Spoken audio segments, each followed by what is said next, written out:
Hey nerds, it's Sarah. I just wanted to give you a quick update before we get into the episode. We had a few technical difficulties during both the recording and editing of this episode, and you may notice that it sounds a little strange. We have never experienced these specific issues before, and we're hoping that we fix the problem so that it doesn't happen again. However, we were determined to get this episode out to you by August 2nd, so we didn't have time to re-record or re-edit the episode, so we fixed it up as best that we could, but you will notice that it sounds a little glitchy. In my opinion, it sounds pretty similar to when a CD skips or when a vinyl record has a little divot in it that scratches it a little bit. We made sure that you're not missing any of the content, but the quality of it is not the same as our usual episodes and what we're hoping to produce for you. So we are really sorry for that inconvenience, and we really hope that we don't disappoint you with this. We are hoping that we fix the issue so that moving forward, we never have to deal with this again. So again, if you hear a glitchy skipping sound, that's on us. That's definitely our bad. It's not your media player. It's not your listening device. It's not your headphones. That was definitely us. So don't worry about that. Thank you so much for your patience with us as we navigate all of these new things, and we hope you enjoy this episode. Hey book girlies, I'm Sarah. Hey gamer guys, it's Ian. And you're listening to a pod of sass and sarcasm.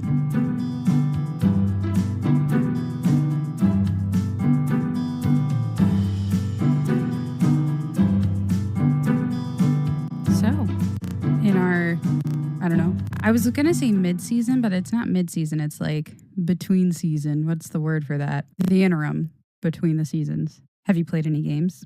I've played a little bit of a game. Oh my God. Do I have to pull your teeth to get you to talk about it?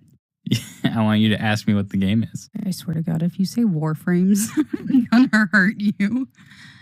What game have you been playing? I've been playing Path of Exile. Is that upon Ryan's request? It was. I should continue playing though. Oh, so you're going to just go right now and then, we'll just record some other time. It's fine.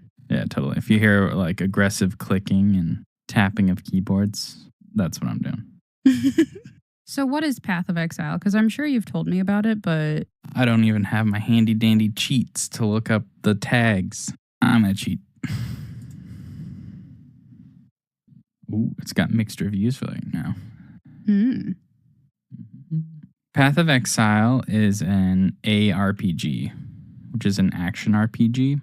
I was about to say that. You cut me off. I remembered from the last time that we had this really stupid discussion about RPGs and how there's ARPGs and there's CRPGs and then there's love simulators instead of RPGs. Yeah, don't forget about JRPGs. What is that? Jump RPGs? Japanese. As opposed, like what? They have their own unique style. Okay, so it's an ARPG. Yes. Path of Exile is an ARPG. It's similar to like the Diablo games. Because I know so much about those. Yeah, you know so much about those. But it's one of those top-down games where you look at from above. Oh, so like an omniscient kind of viewpoint? Yeah. What I would consider to be like third person. Yeah. Grim Dawn is similar. That's the one when you wake up in a pile of corpses, right? No, that's the one where you start the game being killed. Close enough. You're being no, Grim Dawn is the one where you're being exercised. Oh, that's right. That's right. I remember that. No, Path of Exile starts in a pile of corpses. On a beach. In a pile of corpses. No, not in a pile of corpses. Saying in a pile of corpses is actually very difficult, I have found, because I think I've said it wrong every single time. No, you do not start in a pile of corpses. You start on a beach. And on that beach, you're in a pile of rocks. Just sand. Very tiny rocks. Rocks that have been weathered and eroded.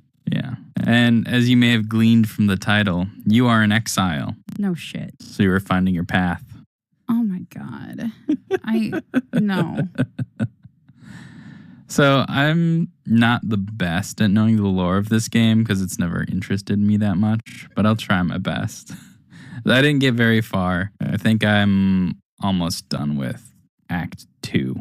How many acts are there? I think there's 6. I'm going to just go with that. It's 6 or 8. Well, we do have a listener, Ryan, who will tell us if we're wrong. So in this playthrough, I'm playing as a witch. And I believe her lore is she killed someone. And so she's getting exiled to this different continent, essentially. She got kicked out of the wherever she was, and now she's on a new continent. But on a beach, that's nice.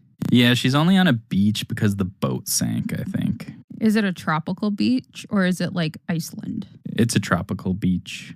I mean, of all the places to be exiled, I don't think I'd complain that much about being in a tropical area. Yeah, but it's pretty gross. It's like dusk. Yeah, dusk is the correct term. Or is it twilight? They're the same thing. So it's about dusk and you're washed up on shore. And then this guy is like dying on the beach and is like, oh, I'm dying. I never once read what he said. And long story short, he's like, there's a big guy down there. There might be some help further down the beach. Mm-hmm. So you pick up a wand and then you start killing zombies. What? Mm-hmm. I love you explaining the story when you don't actually care about the story enough to pay attention to it. So you're like, I mean, I guess you just kind of do this and like, I guess this other kind of thing happens and whatever. Like, okay. Because here's the thing. If I ask you a question, you're not going to have the answer for me. But wouldn't it be fun for me to say, I don't know?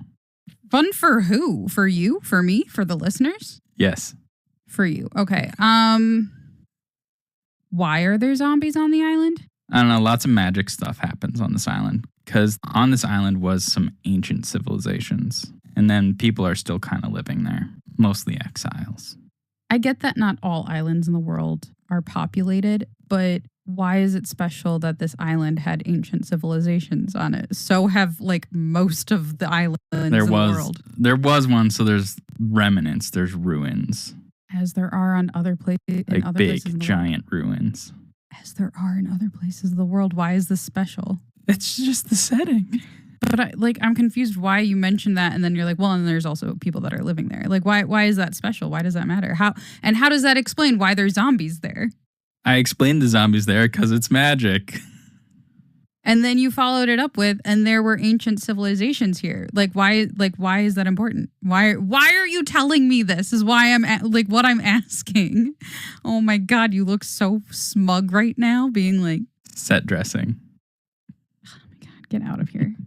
So as you work your way down your beach, you find your first hub, your landing spot when you're not killing endless hordes of monsters. And you meet a couple people and they're like, hey, will you help us out? We need some stuff. And also, what's up? How's it going? What does that mean? Are they trying to bang? No, they're just like, hey, you're alive. How are you? Now help us out. That sounds suspicious. Yeah, it is a little bit. So the whole first act is mostly you're trying to figure out what's going on. Do you know why you're exiled? I think the witch killed someone. That's why the witch is there. Each player character has a class, and each class has a different story. So when you play this game, you kind of have to choose the character, and each character has their own little story. Yeah, a little bit. A little blurb at the beginning. That you didn't read. Yeah. So like most ARPGs, it's primarily about collecting loot and designing a build for your character. And what I mean by build is how you want to play the game. Because this game has a huge variety of how you're allowed to play and interact with it. Mm-hmm. For example, the build I'm going for, it's a flicker strike build. And what that means is there's many, many powers you can choose to base your build around. And this one is just flicker strike. And how that happens is you just teleport to the nearest enemy and hit them. So you're trying to do that as powerfully as possible. And so how this character achieves that is they have ancient summons. So every time I punch something, it sends out an AoE attack around me. So that's the gist of the build I'm going for. I want to call out Ryan. Thanks for giving me movement speed boots. That made it so much better to play. Oh my gosh. For a little bit of context, in case the listeners are wondering, our friend Ryan, listener of the pod, hey, how's it going? I had visited his house recently, and he was like, why doesn't Ian play Path of Exile? And Ian logged on and was like, I see that Ryan's played like 13 hours of it today, or whatever. I don't know if it was all in one day or whatever, but Ryan convinced Ian to start playing Path of Exile again. And yeah, so I'm not very far in this new season, so I don't know the seasonal mechanics quite yet. Was Warframe the type of game that has seasons as well? Yeah. Okay, so when you say like a new season, it's kind of like, because it's a live service game, right? Yes. And so that means that it's just kind of, they keep adding to the world, basically. Every couple months, they give you a new thing to do. And it's always perpetually building on itself. So it's getting incredibly complicated. Yeah, I would think that it's relatively limited what you can do with a game that's about being exiled. Even with this, I do like this idea of that, like, oh, you can choose a new character to be exiled, and maybe they're not even all exiled in the same place. I like that, like, choosing a different character gives you the ability to play through a different story. But like, it's like a similar game. There's similar mechanics to how it works and stuff like that. But like, it's just different. Because like, that was the thing with Warframe that I never understood, was like, what's different about this as compared to other stuff? And I guess you could probably do that a little bit with Warframe, like choosing different characters and different storylines. But at the same time, like, it sounded like there was just this big overarching storyline that just keeps going. Yeah, that's what that one does. What Path of Exile does is there's like a little bit of like world building with each with each season, but it's mostly just introducing you a new mechanic. And usually there's new characters involved with the new mechanic. But I do want to tell you what the end goal of each playthrough of Path of Exile is. You essentially become an interdimensional god. Okay. What? Yeah. Long story short, you kill the god of your world or your realm. And then you discover like, oh, hey, there's ways to travel to other realms. Let's go there and kill their gods. So, okay.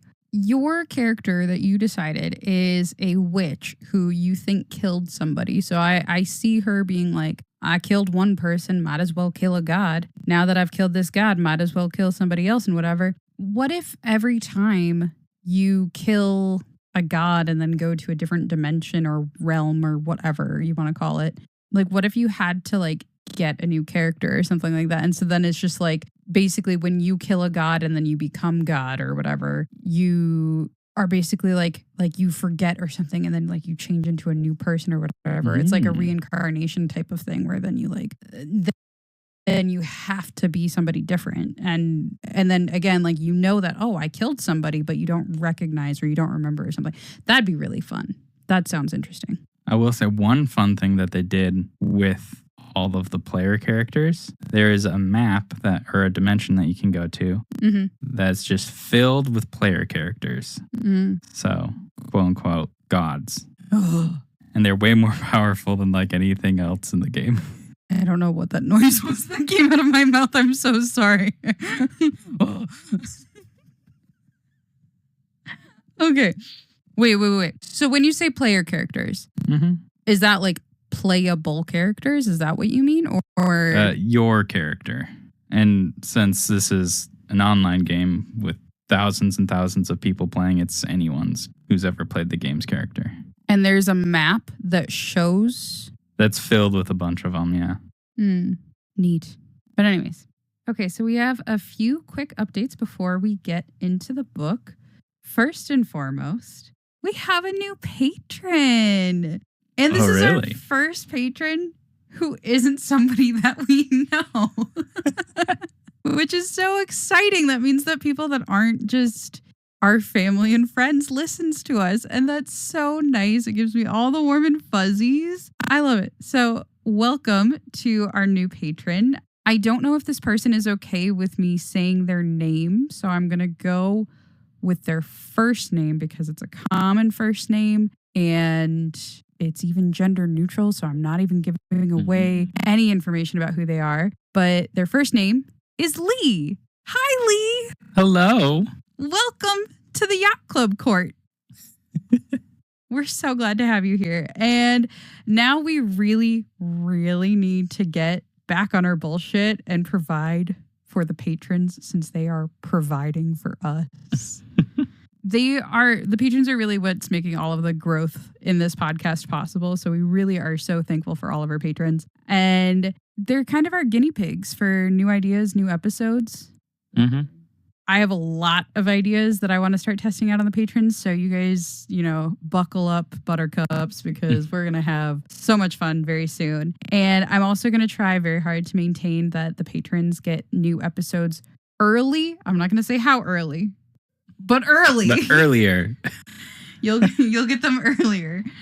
And I just also want to do more episodes where there's bonus content scattered within the episode itself. So I'm very excited. Lee, we are so glad to have you. Welcome. And I hope you enjoy Yacht Club Court. Also, at the time of recording this, we just released our Writer's Block episode, and it's doing super well. Like, the response to it has been phenomenal so far. Oh, that's exciting. Yeah. I'm really glad because those were pretty fun. It was really, really fun, and I really hope to do more of those. And I want to do workshop episodes. Like I said, there's a lot of stuff coming for the patrons as guinea pigs, but also for hopefully our public releases. Can I tell you about this book?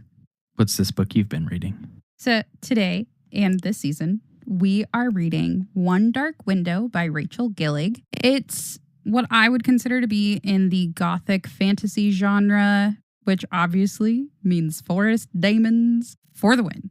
When you said gothic, I thought you meant like grand cathedrals, huge buildings, and dark forests. When I think gothic, I think of like Edgar Allan Poe type writing. Okay. Like, it's dark, it's spooky. Yes, there's maybe this thing with like, because like you're thinking of like the gothic art style, which came out around the same time as like gothic literature. Mm-hmm. But gothic is its own like genre. Okay. And it tends to be just some of the more like spooky macabre stuff. I think I would actually have to go back and look at what gothic as a genre is, but I know Edgar Allan Poe falls into the gothic writers. So think Edgar Allan Poe, you're in the gothic genre. So I think it's considered a gothic fantasy. I don't know. I'm just like throwing shit out there. The vibe is right. Okay. Now you're hosting the podcast like me. Okay. It gives off the vibe of gothic fantasy. How about that? Hell yeah. Which means eldritch gods in the woods. It means people are making deals with the woods. I'm so here for all these people that are making bargains with the woods. What if for the rest of the pod, we just do books where people are making deals with the woods? I guarantee there's more on my to be read list that are just people making deals with the woods. Anyways, okay. This world is very centered on forests and trees, like really, really centered on it. And the story so far is kind of weird with chronology. I've already told you a little bit about it because I wanted to prepare you for this episode. But every chapter so far has either some kind of flashback of our main character's lifetime or like a history section, like a little history lesson about this world's lore and stuff like that. Okay. So I personally, the way that I am going to go through this, I am going to go through chronologically as far as the way that the world is set up. So I'm going to talk about the early history of the world first, then talk about our character's flashbacks, and then talk about what's happening present day for our character. Okay. And that is not the way that it is presented in the book. So I'm really, really sorry, Rachel Gillig. I'm ruining everything. Before we get into that, though, as always, we have to talk about the first line of the book. But I have a little debate in my own head about what the first line actually is. I remember you asking my opinion on stanzas. Epigraphs. Never mind. Stanza means something completely different. It means something like a line. Stanza is like a paragraph in a poem. So this is what I think the first line is. This is what you're going to consider the first line to be. Well, we'll talk about it. Okay. So if we don't consider epigraphs to be the first line of a book, then this is the first line. I was 9 the first time the physicians came to the house. This is not my favorite first line. If we don't look at the epigraph, if you just started reading without looking at the epigraph, it's kind of a lame first line. That doesn't mean I don't anything. think that's lame.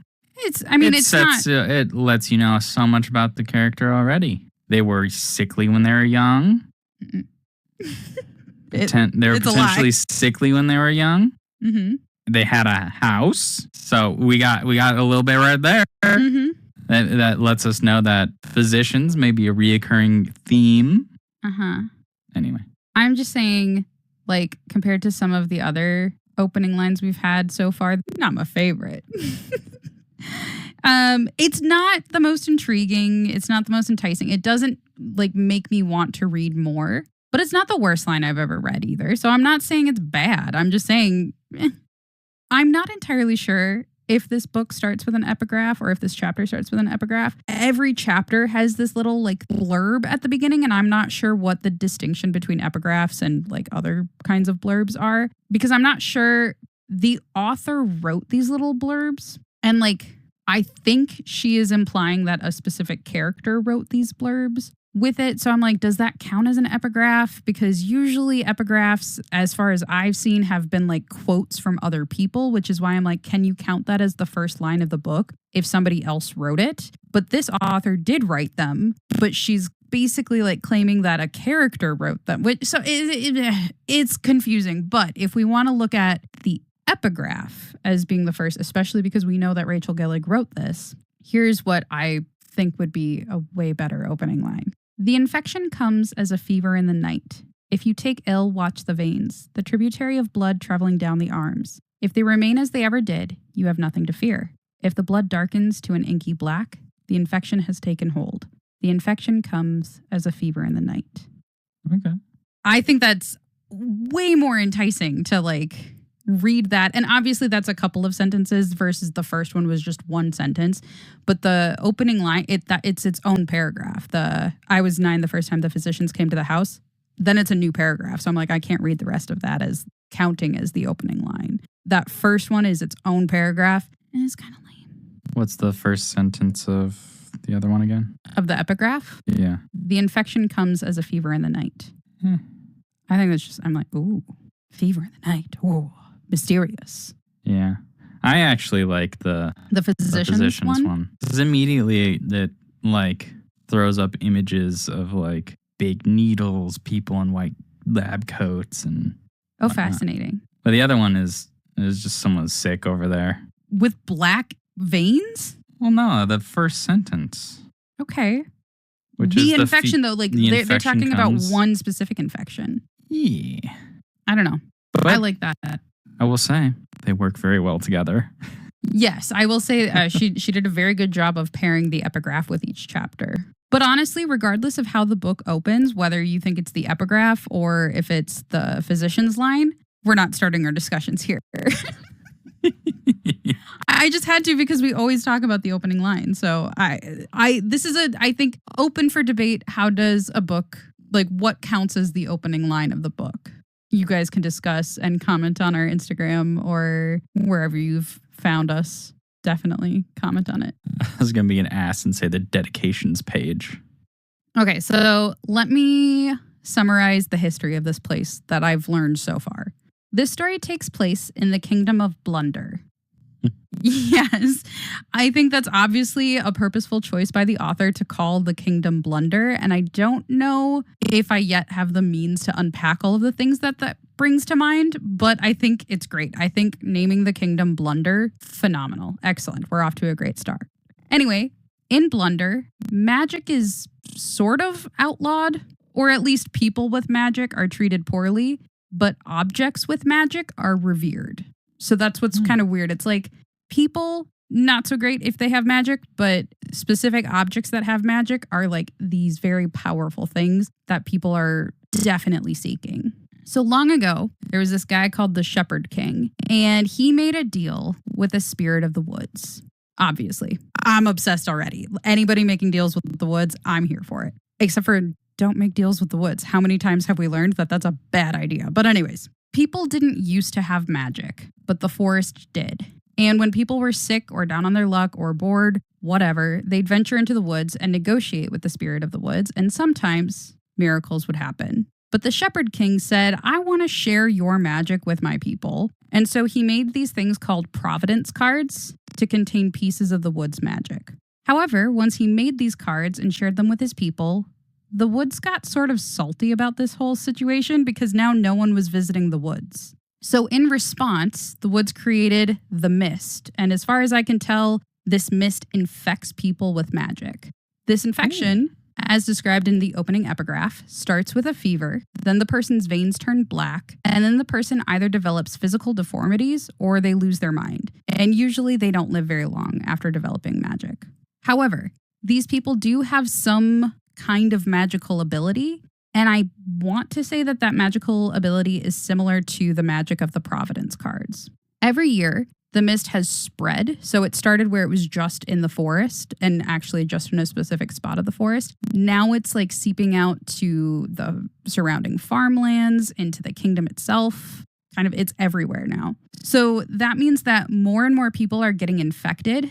But this mist doesn't just affect people, it also affects crops, and I'm assuming livestock. And so over the centuries since the Shepherd King made his original deal with the woods, the kingdom of Blunder has been slowly dying. Before the Shepherd King died, he wrote the Old Book of Alders, which describes each of the 12 distinct Providence cards and their magic. There's the Black Horse, the Golden Egg, the Prophet, the White Eagle, the Maiden, the Chalice, the Well, the Iron Gates, the Scythe, the Mirror, the Nightmare, and the Twin Alders. To be clear, the Shepherd King actually made 78 cards, but there's duplicates of some of them.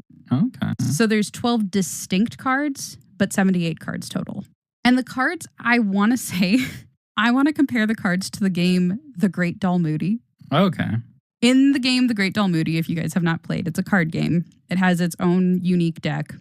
There are 12 cards with the number 12, 11 cards with the number 11, 10 cards with the number 10, so on and so forth until you get one card with the number 1, which is obviously the most powerful. Similarly, these Providence cards, there are 12 of the Black Horse, 11 of the Golden Egg, 10 of the Prophet, 9 of the White Eagle, so on and so forth, until you get to the one singular Twin Alders card. Obviously, the rarer the card, the more powerful it is. Mm-hmm. And the king has the Twin Alders. Well, no, actually. Over time, certain cards are given to certain people. So, for example, the Black Horse cards, there's 12 of them, are held exclusively by the king's elite guard, who are called destriers. However, some cards were lost, and their owners are unknown. Specifically, the Twin Alders card has been lost for decades, centuries, I don't really know how long. And this is bad news. Because in order to get rid of this dangerous mist,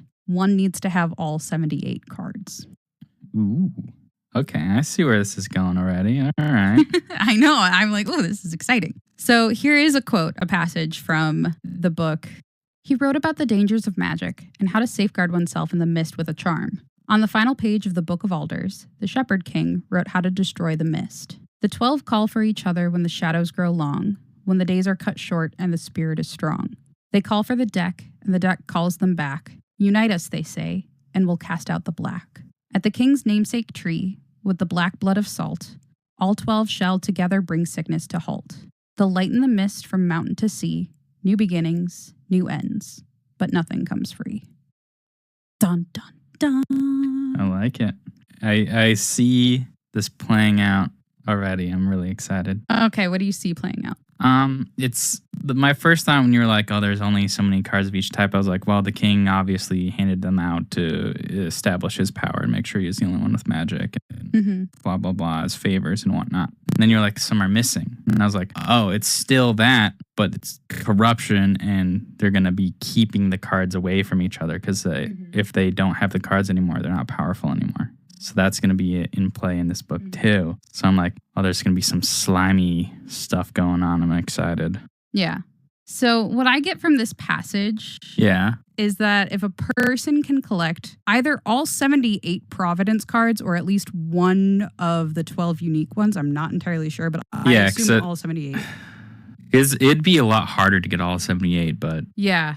I am not sure, but like if they can get at the very minimum 12 Providence cards, 12 unique Providence cards, but it would be interesting if they did have to get the entire deck, the whole 78 of them. If they bring them all together and bring them to the spirit of the woods, on the autumnal equinox, when the days grow shorter and nights grow longer, it sounds like winter's coming, all that kind of stuff in like from the poem. If that person brings the deck to a specific tree, and then like I guess gives them back, the spirit of the woods will then have control of magic again, and the kingdom will be quote unquote cured of the mist. So the problem is that there's no one person that has all of the cards. And even if they did, they like the power too much. So they're not going to return the magic to the woods. And so in the meantime, there's going to be people that are dying from the mist, poisoning their blood, and killing the crops until the kingdom of Blunder disappears. Mm-hmm. So that's all the background lore that I have picked up over the 5 chapters that I've read. So let's talk about our main character, Elsbeth Spindle.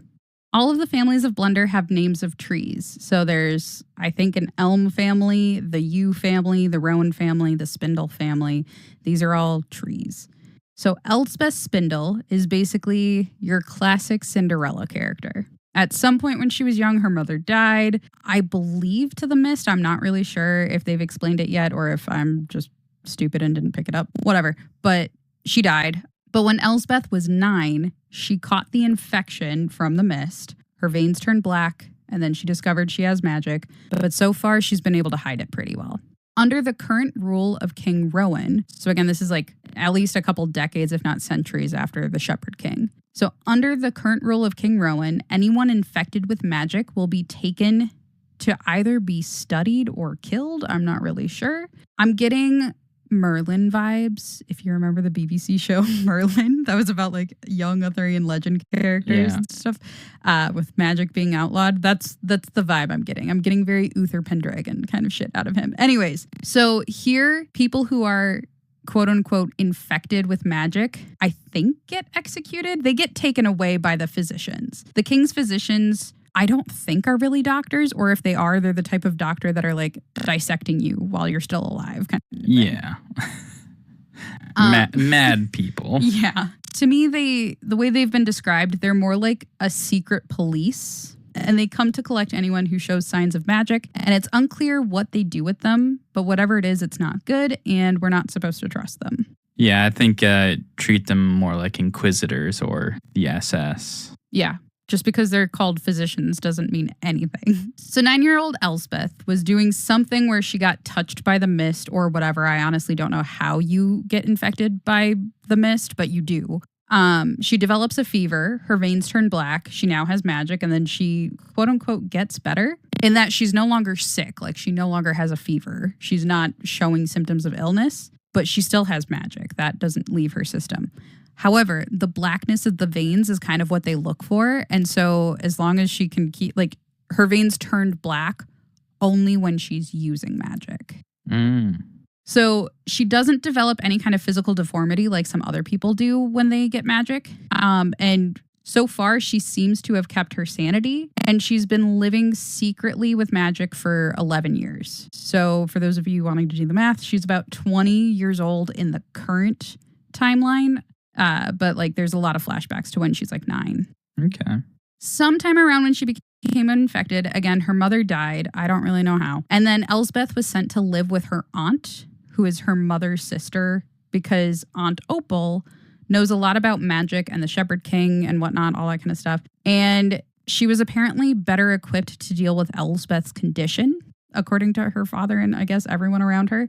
Not everyone knows that she has magic, but I think her aunt knows that she was infected and had magic at one point, but I don't know if her aunt knows now that she definitely has magic. It's really like unclear because she's been keeping it a secret. And so like her dad knows and her aunt Opal know that she was infected and had black veins. Mm-hmm. But I don't know if they know much more beyond that. Elsbeth's father remarried to a woman called Nerium, and you can assume what you will. She's the wicked stepmother character because really like this really follows the Cinderella trope like almost to a T. So she doesn't like Elsbeth. She looks down on Elsbeth. The only thing is that she doesn't make Elsbeth do their chores or anything because she doesn't live with them. So Nerium also has twin daughters, the ugly stepsisters. although they're not ugly. But they're beautiful stepsisters. right.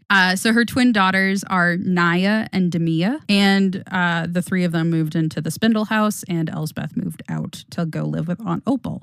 Aunt Opal is married to a man named Tiernan Hawthorne, and the two of them are like polar opposites. And I kind of get the vibe that it was some sort of arranged marriage. And I also get the sense that the author wants Opal and Elspeth's mother, Iris, to represent native or indigenous cultures for a couple of reasons. Just because of this weird marriage between Opal and Tiernan, at one point, Elspeth said they're not a good match for each other.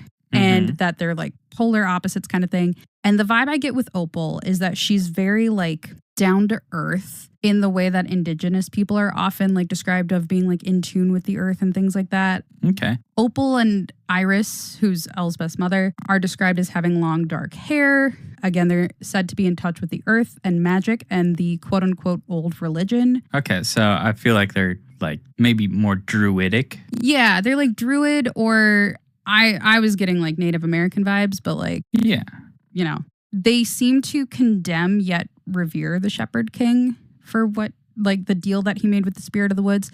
And they always talk about the Spirit of the Woods as being like a gift giver. Like the Spirit of the Woods gave the Shepherd King the gift of magic, whereas other people who more like really like respect the Shepherd King for making the Providence cards, they're like, he was tricked by the Spirit of the Woods kind of thing. So like it really reminds me of the way that like Catholicism especially tends to like adopt certain things from other religions and then like Christianize them, if that makes sense. It gives me that same kind of vibe of like how they all know the same story, but Opal and Iris were like on the side of the Spirit of the Woods, whereas most people of Blunder are on the Shepherd King's side, if that makes sense. I suppose. I also get the vibe about like the indigenous thing because specifically Opal's husband, Tiernan Hawthorne, I don't know how to say his name, sorry. Tiernan gives off white colonist vibes. And I also get somewhat of a similar colonist-esque vibe from Elsbeth's father. And I honestly don't know if we know his name yet. It's not been mentioned most of the time because she just keeps calling him my father. And Mr. Spindle. Mr. Spindle. We'll call him that. I also get the sense that, like, I really get the sense that Opal and Tiernan were an arranged marriage. But I get the sense that Elsbeth's father and Iris, her mother, were also an arranged marriage. But I also get the sense that her father really truly did love Iris before she died. But I also don't know if that love was before they got married, if it was after she died that he has like that like grief kind of love for her or whatever. But he does seem to really respect Opal's connection to the old religion and the old magic. Whereas Hawthorne describes like stuff very different. Like Hawthorne definitely seems to not like the Spirit of the Woods. Regardless, Opal and Hawthorne have 3 children. There's Ione, who's about Elsbeth's age, Lynn and Aldrich, who are young boys that I think are maybe 12. I don't know if they're twins, but they're Elsbeth's younger cousins. And I'm sorry that this is a lot of characters that I'm like giving you right up front, but I think it's important to like kind of get the family tree, and I will draw you a diagram if it is helpful. It probably will be necessary. Okay. But the main characters that we will mostly focus on right now are Elsbeth. She's the main person. She's the one who's telling the story. Her father and Miriam, the stepmom, and the 2 stepdaughters. And then Aunt Opal, Uncle Tiernan, Hawthorne, whatever. I will probably call him Hawthorne most of the time just because I can't say his first name. And then her cousin Ione. And then the other ones aren't as important. Okay, so those are like the main ones. And I'm sorry we're not actually done getting all the characters out. So sometime after Elsbeth became infected, but when she was still young, she learned that she had magic because she started hearing a voice in her head.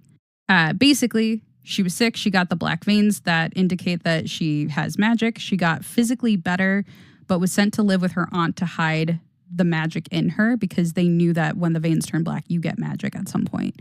She found her uncle's Providence card during this time when she was sent to live, like, I want to say like a couple months after she was sent to live with her aunt. Mm-hmm. He has a Providence card, and he has one of the nightmare cards. There's only 2 nightmare cards, by the way. Powerful. So it's a very powerful card. And then after she found this card, she started hearing the monster on the card's face, she started hearing that monster's voice in her head. And at first she was afraid of it, but then she learned that he was her protector. And then she hid the fact that she has magic for a very long ass time. So that's her backstory. And I'm going to give you a couple of passages in chronological order as they would have happened to her in her life, not as they appeared in the book. So here we go. It began the night of the great storm. The wind blew the shutters of my casement open, sharp flashes of lightning casting grotesque shadows across my bedroom floor. The stairs creaked as my father climbed on tiptoe. My handmaid's cries still ripping through the corridors as she fled. When he came to my door, I was unmoving, delirious, my veins dark as tree roots. He pulled me from the narrow frame of my childhood bed and cast me into a carriage. I awoke 2 days later in the wood, in the care of my Aunt Opal. When the fever broke, I woke every day at dawn to inspect my body for any new signs of magic, but the magic did not come. I slept each night praying it had all been a grave mistake and that soon my father would come to bring me home. I felt their eyes on me, servants quick to scurry away, my uncle with a narrowed gaze, waiting. Even the horses shied away from me, somehow able to sense my infection, the sprouting persuasion of magic in my young blood. In my 4th month in the wood, my uncle and 6 men rode through the gate, their horses slick with sweat, my uncle's sword bloodied. I cast my gangly body into the shadow of the stable and watched them, curious to see my uncle with a triumphant smile. He called for Jetta, the master-at-arms, and they spoke in low, swift voices before turning into the house. I stayed in the shadows and trailed them through the hall into the mahogany library. I can't remember what they said to one another, how my uncle had gotten the Providence card away from the highwaymen. Only that they were consumed with excitement. I waited for them to leave, my uncle fool enough not to lock the card away, and I stole into the heart of the room. Writ on the top of the card were 2 words, the nightmare. My mouth opened, my childish eyes round. I knew enough of the old Book of Alders to know this particular Providence card was one of only 2 of its kind. Its magic formidable, fearsome. Use it, and one had the power to speak into the minds of others. Use it too long, and the card would reveal one's darkest fears. But it wasn't the card's reputation that ensnared me. It was the monster. I stood over the desk, unable to tear my eyes away from the ghastly creature depicted in the card's face. Its fur was coarse, traveling across its limbs and down its hunched spine to the top of its bristled tail. Its fingers were eerily long, hairless, and gray, tipped by great, vicious claws. Its face was neither man nor beast, but something in between.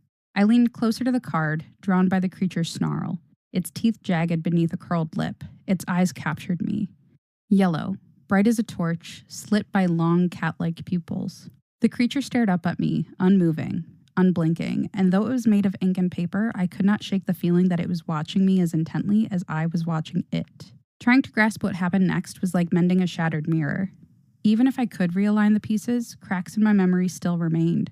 All I'm certain of was the feel of the burgundy velvet, the unbelievable softness along the ridges of the nightmare card as my finger slipped across it. I remember the smell of salt and the white-hot pain that followed. I must have fallen or fainted because it was dark outside when I awoke in the library floor. The hair on the back of my neck bristled, and when I sat up, I was somehow aware that I was no longer alone in the library. That's when I first heard the sound of those long, vicious claws tapping together. I jumped to my feet, searching the library for an intruder, but I was alone. It wasn't until it happened again that I realized that the library was empty. The intruder was in my mind. "Hello?"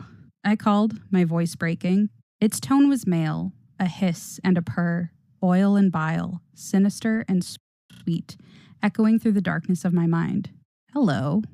I screamed and fled the library, but there was no fleeing what I had done. Suddenly, it became bitterly clear. The infection had not spared me. I had magic. Strange and awful magic. All it had taken was a touch. Just a touch of my finger on velvet, and I had absorbed something from within my uncle's nightmare card. Intriguing. At first, I thought I had absorbed the card itself, its magic. But despite all my efforts, I could not speak into the minds of others. I could only speak to the voice, the monster, the nightmare.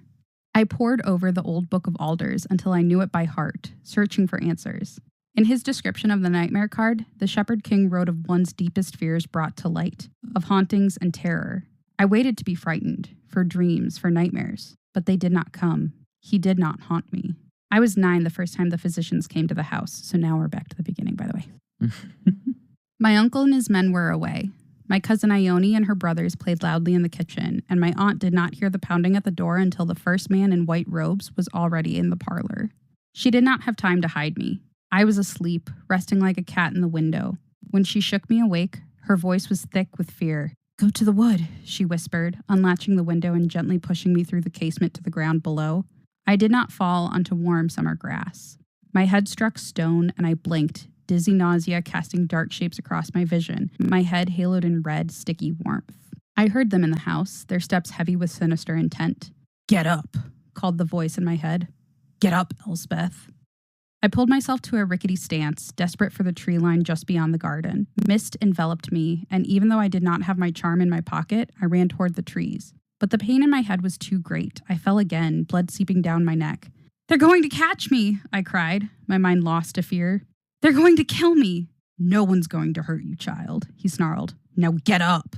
I tried, fiercely I tried, but the damage to my head was too great, and after 5 desperate steps, the edge of the woods so close I could smell it, I fell onto the dirt in a cold, lifeless faint. I know now what happened next was not a dream, but I don't know what else to call it. In the dream, the mist seeped into me, thick and dark. I was in my aunt's garden, just as I had been a moment ago. I could see and hear, smell the air, feel the dirt beneath my head, but I was frozen, unable to move. "Help!" I cried, my voice tiny. "Help me!" Footsteps sounded in my mind, heavy and urgent. Tears slid down my cheeks. I winced, but I could not see, my vision blurry like trying to see beneath seawater. A sharp, angry pain ripped through my arms, my veins suddenly black as ink. I screamed until the world around me disappeared, my vision tunneling until everything had gone dark. I woke under an alder tree, shielded by the mist and deep greenery of the wood. The pain in my veins was gone. Somehow I had managed to escape the physicians. I was going to live. It wasn't until I sat up that I felt the pain in my hands. I looked down. My palms were scratched and tattered, blood soaking my fingers where my nails had broken. Around me, the earth was upturned, the grass disturbed. Something, or someone, had flattened it. Something, or someone, had helped me crawl to safety through the mist. He never told me how he moved my body, how he'd managed to save me that day. It remains one of his many secrets, unspoken, resting listlessly in the darkness we shepherd. Still, it was the first time I stopped fearing the nightmare, the creature with strange yellow eyes and an eerie, smooth voice. 11 years later, and I don't fear him at all, even if I should. He said nothing at all until the day the physicians came, when he saved my life. After that, the noises of his comings and goings became familiar. Enigmatic, his secrets were vast. Stranger still, the nightmare carried his own magic. To his eyes, Providence cards were as bright as a torch, their colors unique to the velvet trim they bore. With him trapped in my mind, I too saw the cards. And when I asked for his help, I grew stronger. I could run faster, longer, my senses keener. At times he remained dormant, as if asleep. Others, he seemed to take over my thoughts entirely. When he spoke, his smooth, eerie voice called in rhythmic riddles, sometimes to quote the old Book of Alders, sometimes merely to taunt me. But no matter how often I asked, he would not tell me who he was or how he had come to exist in the nightmare card. 11 years we've been together. 11 years, and I've never told a soul. That's exciting. I like it. They've showed us that she can find the cards if she wants to. Or even if she doesn't want to. She may be compelled by this demon to find the cards. So far, he hasn't seemed that interested in finding them. It's just that she can see like when somebody has it in their pocket because to her, their pocket glows. Okay. And she can tell which card it is because each card has a different color trim. So I do want to make one quick note about one thing that's going to be kind of difficult in this book. A lot of the time when she is talking to the nightmare, she is talking to it in her head. Yeah. And that like she is not saying these words out loud. Mm-hmm. And I just want to point out that it might be a little bit difficult because there are some scenes when he is talking to her while she is having a conversation out loud with somebody else. Mm-hmm. And sometimes it's hard to tell who's talking. In the book, his lines are italicized. And when she's talking to him, it's italicized, but I don't want to like add the thing in her head. She said this or whatever, you know? So yeah. I just know that eventually that's going to cause something confusing to happen, but we'll deal with it when we get there. It's a very common trope in quite a few of the things I read. The intrusive jabbering of whatever entity is in someone's mind. Right. And even with the italics, like it's not always clear whether she's the one who's talking or whether he is. And I think that's maybe part of the point because she and the nightmare both occupy space in her head. So how much of herself is actually because she's sort of the nightmare? Yeah. And how much of it is that how much of herself is separated from the nightmare at that point? Because she has been mutated in some fashion. So one other thing is that she's kept the dialogue with the nightmare secret from everyone, including her Aunt Opal. So, like, I know her Aunt Opal knows that she has magic, but I don't think she recognizes what kind of magic. Mm-hmm. This becomes clear later when Aunt Opal didn't know that this card existed, or at least didn't know it existed under her own roof. Like, she didn't know that her husband, Tiern, had this card. Is in possession of the nightmare. So now the stage is officially set for the current time of the story.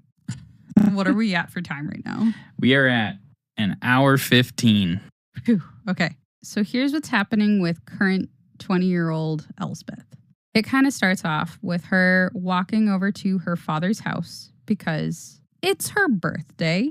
And since moving out of her dad's house, she feels like she's not very welcome there since Miriam and the twins moved in and who knows how long ago that was. So she takes Ione, her cousin, with her because they're like besties. Ione is described as being Elsbeth's opposite. And this is a classic trope that happens all the time as well. I don't even know if I'm mad about it. I was mad when I first started reading about it. I was like, really? Of course they're opposites. One has golden hair and one has long dark hair. And one is like a ray of sunshine. The other one's all doom and gloom. One's the optimist. One's the pessimist. I was like, Jesus Christ. Okay, but it's common.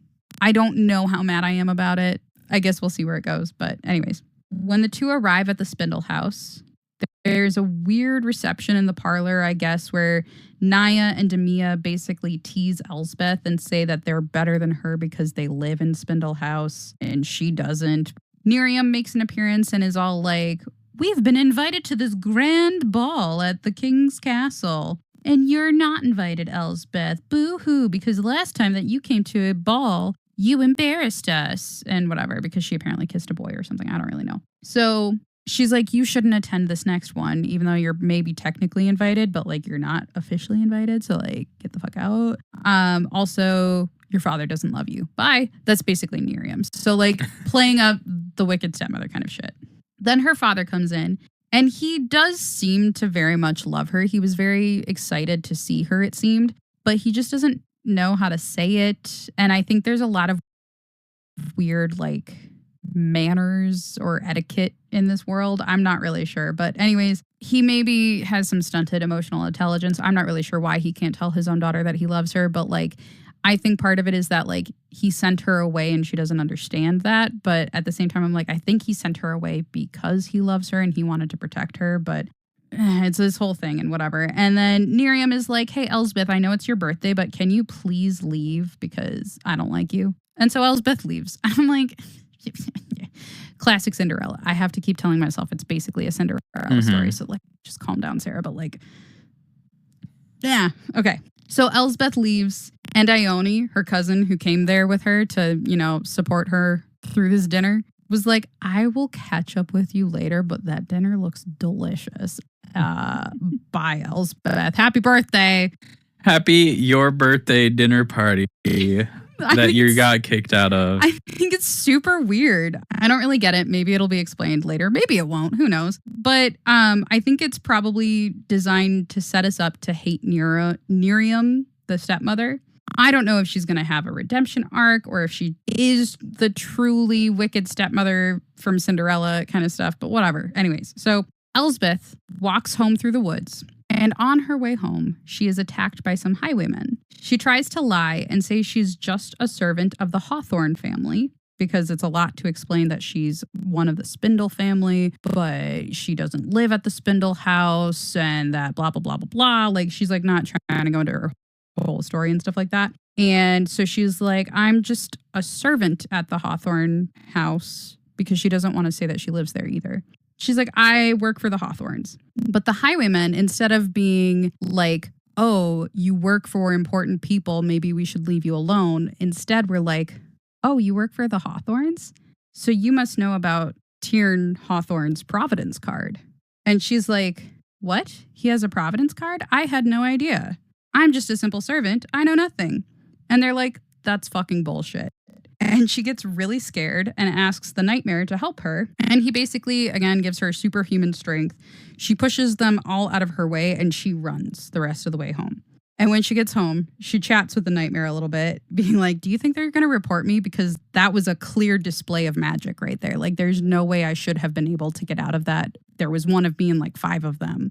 And the Nightmare is like, if they report you, they would have to admit that they were trying to steal somebody's Providence card. And apparently stealing people's Providence cards is like high treason kind of thing. Like, you don't ever admit to trying to steal somebody's thing. And you don't steal people's Providence cards. Apparently, like, we are led to believe that her uncle killed the last owner of the Providence card.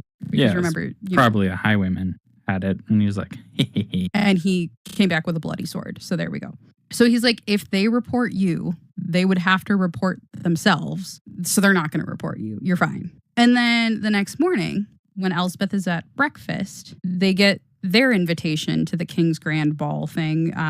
It's an equinox ball because apparently every family in the kingdom is invited to this thing. So I don't know why Miriam was like, you're not invited. Or she was like, you're invited, but don't come and whatever. And I'm like, it's like, technically she's invited as a spindle. So yeah, I was like, in my head, I was like, I'm pretty sure the family was invited. And since she's the family, she could go. Miriam wasn't necessarily saying she wasn't invited. She was saying you shouldn't go because you embarrassed us the last time that you went, which was years ago. She was 17. So I'm like, okay, whatever. Anyways, this equinox ball is a way to celebrate the harvest of the year and collect taxes and, whatever. And apparently Elspeth's uncle is behind on his taxes because they had 2 bad harvest years in a row and some other stuff, like lots of stuff going on. The mist is causing issues. And then he pulls a fast one and he says that he is going to not only go to this ball with the family, but he is going to give the king his nightmare card, which is worth more than he owes and basically sets them up for life. They're set if he gives the king the nightmare card. The fact that he even has a nightmare card is news to Opal. Like I said earlier, Opal did not know that he had it. And there's just something sinister going on, so I have to read you the scene. Messenger came while we were seated at the breakfast table. My younger cousins fought over hot biscuits while Ione and I drank tea. When the steward entered the hall, Ione sprang from the table, her hazel eyes alight as she tore open the envelope. Yes, she sang through the gap in her teeth. We've been invited to the Stone for Equinox, she said, letting out a triumphant squeak. My uncle's gray whiskers twisted, his lips curling into a grin. I folded my hands in my lap, already drafting an excuse not to attend the king's celebration. Don't look so pleased, my aunt said, perusing the fine lettering several moments before handing the letter to her husband. We're still behind from last year's tax, and King Rowan is after every penny he's owed. She wrung her hands in her skirt. Talk in town is that it's the worst harvest the kingdom's seen in ages. Who cares about the harvest, Ione said. It's equinox. She turned to her father, rapturous. Are we going, father? Please say we'll go. My uncle slathered his bread with strawberry jelly and grunted into his meal. Yes, Ione, he said. We're going. Ione let free a jovial cry, punctuated by my aunt who was coughing into her tea. We are? My uncle took another bite of bread and pushed from the table. A moment later, he returned, a deep burgundy light glowing from his pocket. He reached into his jacket, retrieving a Providence card from its fold. His fingers traced the burgundy trim a moment, then he plunked it onto the table, shattering my morning calm. My body went cold. I stared down at the nightmare card, the same one I had touched 11 years ago. There's your tax, my uncle said. Worth more than we owe, and then some. The only noise in the room was the grounding of chairs as my aunt and cousins leaned toward the table for a better look. Is that? Ione whispered. The nightmare card, my aunt said. She looked back at my uncle, the color in her cheeks gone. Kings of Blunder have sought this card longer than I've been alive. Tiernan, how on earth did you get it? I pinched it off a highwayman on the forest road some years ago. And you didn't think to tell me? My uncle cast his wife a weary look. I've been saving it. His eyes flickered to Ione. For a rainy day. My uncle sat round and gray as he always sat at the head of the table, but there was something strange about his eyes, something about his smile that I had not seen before, something false. Despite my aunt's questions, he gave no more detail of how he obtained the nightmare card, made no mention of the blood I had seen on his sword the day he brought it home. I pressed back into my chair and watched him, chilled by the thought that I knew far less about the man at the head of the table than I thought I had. "What is that thing?" my cousin Aldrich said, leaning closer, his face contorting as he squinted at the creature on the card. "It's a monster," Lynn whispered, reaching out to touch it. "Don't!" Aldrich cried, pulling his brother's hand back. "It's too old. You'll rip it."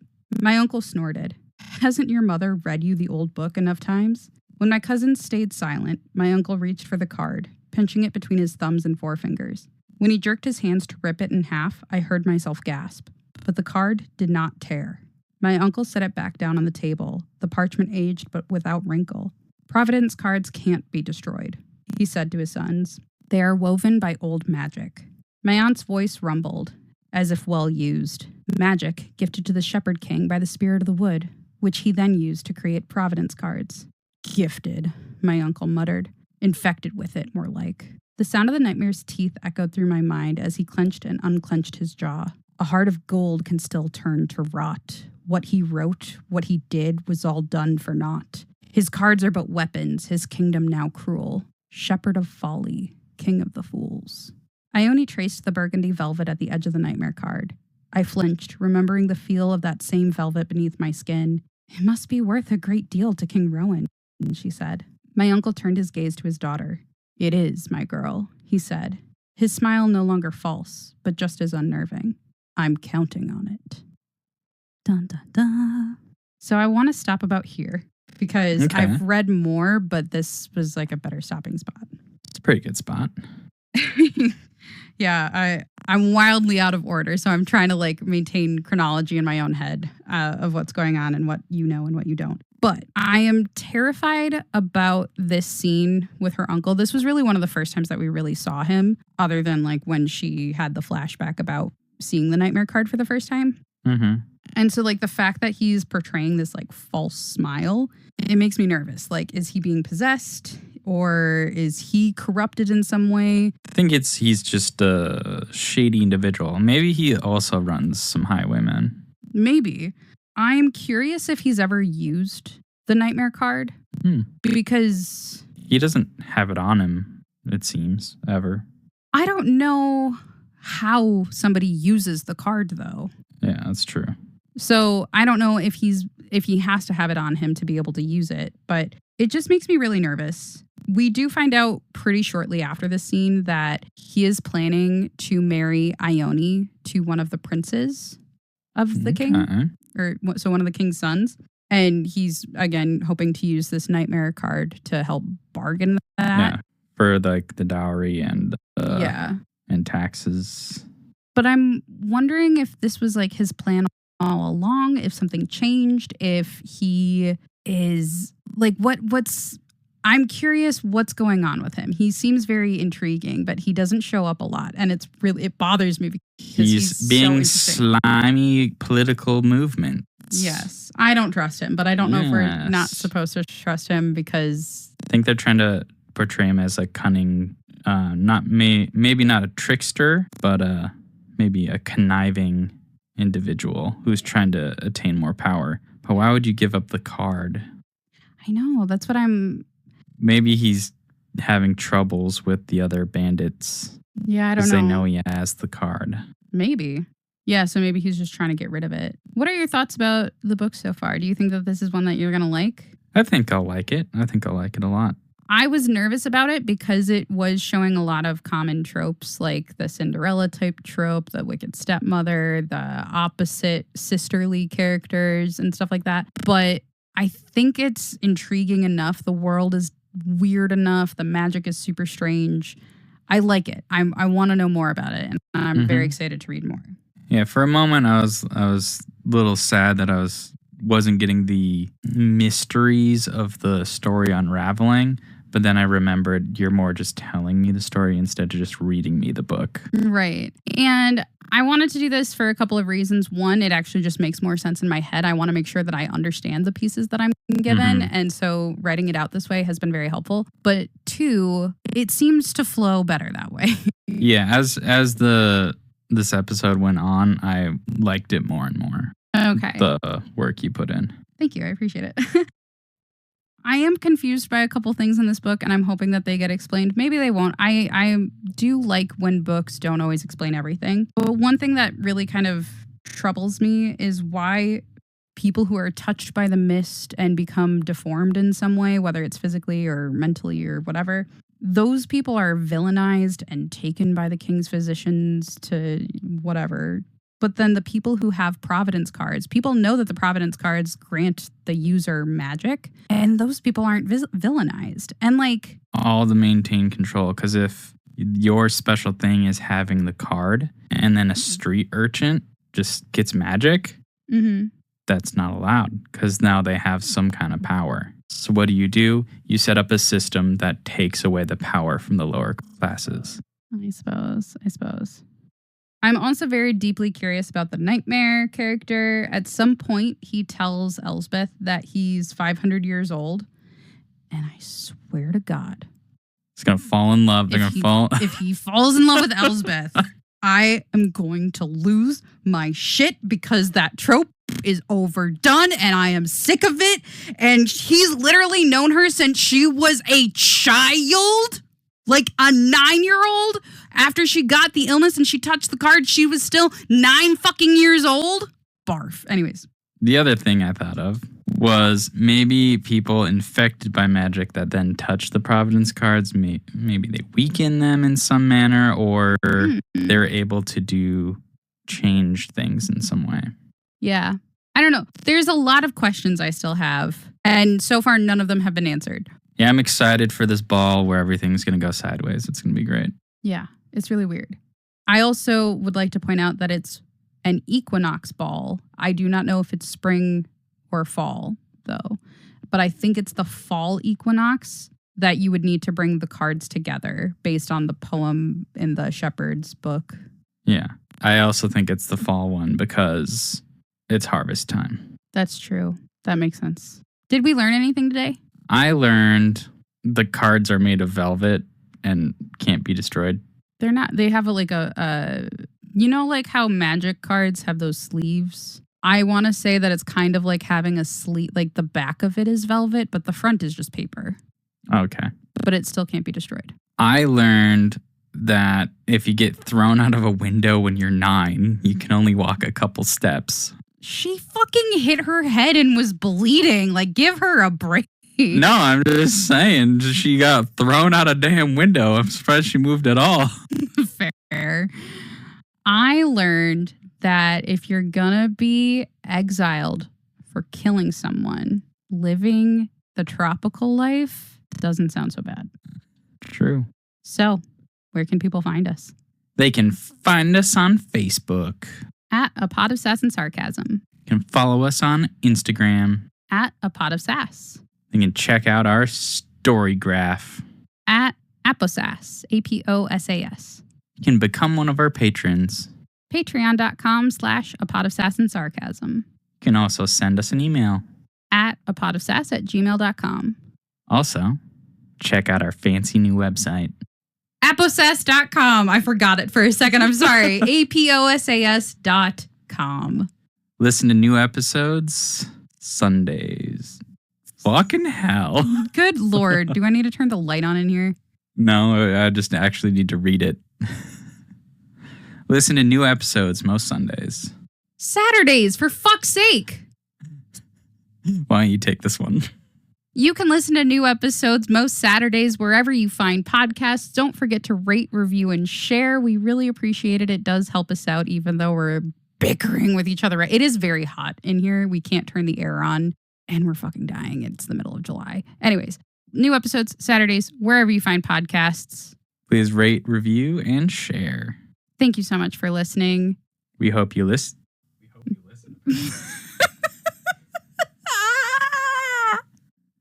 We hope you keep listening. And we hope you stay sassy. Later.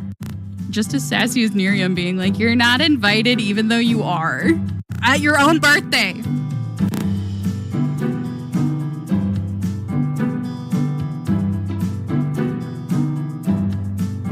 What are you doing besides, like, exposing yourself to me? I'm fat and warm. Okay. Jesus Christ. We've been indicted to the stone for... They've been indicted. Yay, that's what you do. What are you doing? Yawning. What were you doing before the yawn? Pre-yawning. I don't think you pre-yawn by closing one eye. And opening my mouth. What were you doing just now? Gurgling, apparently.